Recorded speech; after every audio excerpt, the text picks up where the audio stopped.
Bapak ini mungkin usahanya Bapak kemarin yang kurang. Ya, mungkin usahanya kita kurang. Gimana ya, sehingga diberikan pencerahan di dalam rumah tangga. Cuma salahnya sedikit, tidak introspektif, menyadari diri, titik lemahnya sendiri di mana. Memang kita bagaimana sudah egois kan, tapi cara untuk mengklarifikasi yang namanya rumah tangga kita mungkin kita kaitkan orang tua. Jangan kan orang tua, sampai orang tua kita atau saudara kita boleh berbalik kita. Jadi segala hal apapun itu kan ya yang mengetahui itu adalah diri kita, bukan orang lain. Intinya semangat harus disertai dengan doa dan tindakannya. Berusaha tanpa melakukannya itu kan adalah berusaha tanpa doa ya. Berusaha tanpa doa itu kan sombong. Nah, kalau kita sombong itu ya tentu saja aja kan begitu. Tapi berdoa tanpa berbuat itu juga sia-sia, kan itu katanya. Artinya kita hanya berdoa kepada Tuhan, memohon kepada Tuhan, ya Allah berikanlah aku, ya Allah jadikanlah aku seperti. Tetapi kita tidak pernah melakukan apa-apa, tidak pernah berbuat tindakan hal-hal yang untuk bisa mendapatkan tujuan kita, kan tidak pernah. Bagaimana mungkin itu bisa? Ya seperti hadis Rasulullah kan berkata begini juga.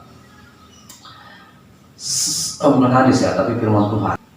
Tuhan itu tidak pernah akan mengubah nasibnya seseorang itu kalau bukan dia sendiri yang akan mengubah nasibnya sendiri. Artinya kalau dia yang punya tubuh, dia yang punya badan tidak berbuat, merubah dirinya, melakukan hal-hal untuk dirinya, berarti ya nasib itu kan untuk dirinya.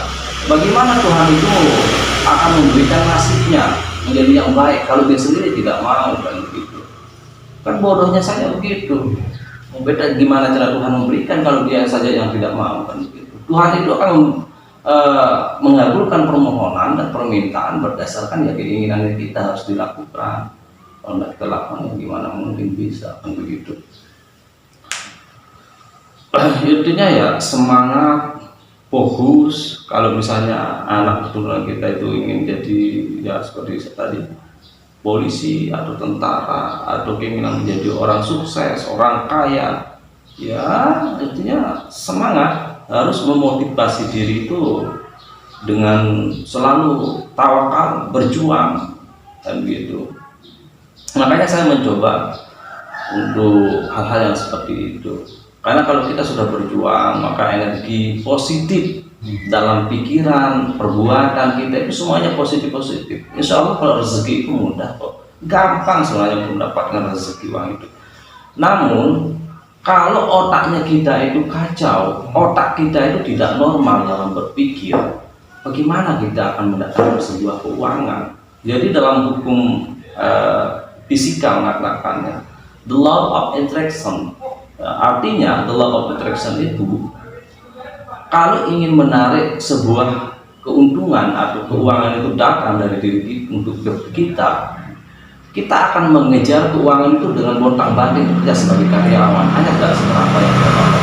Tapi kalau otak kita, berarti kalau otak kita itu yang bekerja, mindsetnya kita itu akan keluar juga di sana. Jadi tanamlah energi positif bagaimana untuk menarik uang itu datang kepada kita. Suatu ibarat ya, kalau kita mengejarnya orang itu maka akan lari lah dia. Tetapi kalau kita tidak mengejarnya maka dia yang akan datang.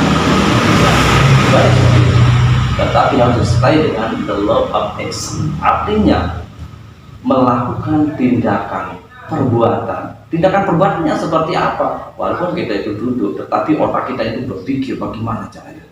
Berarti kita ucapkan lembaran kertas, kemudian tulis message kita hari ini, besok mana, tujuan kemana, apa, bagaimana cara penyelesaiannya. Kan seperti itu. Walaupun kita tidak bergerakan, kita bisa menyuruh orang atau siapa. Nah itu yang saya maksud dengan the law of action. Jadi melakukan dengan sebuah tindakan.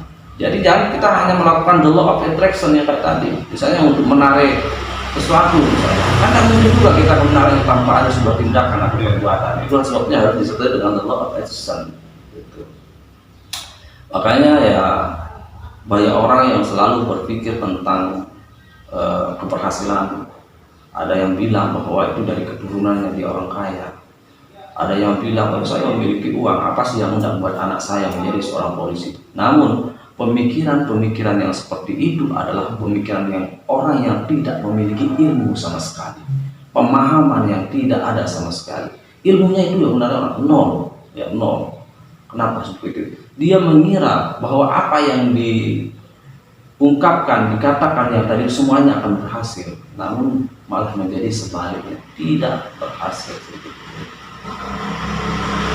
Kenapa? Karena yang namanya kita berbuat sombong, ya pemirsa, yang namanya kita berbuat sombong itu pasti akan mengalami suatu kejatuhan, kekurangan. Ya, kita jeda dulu sholat.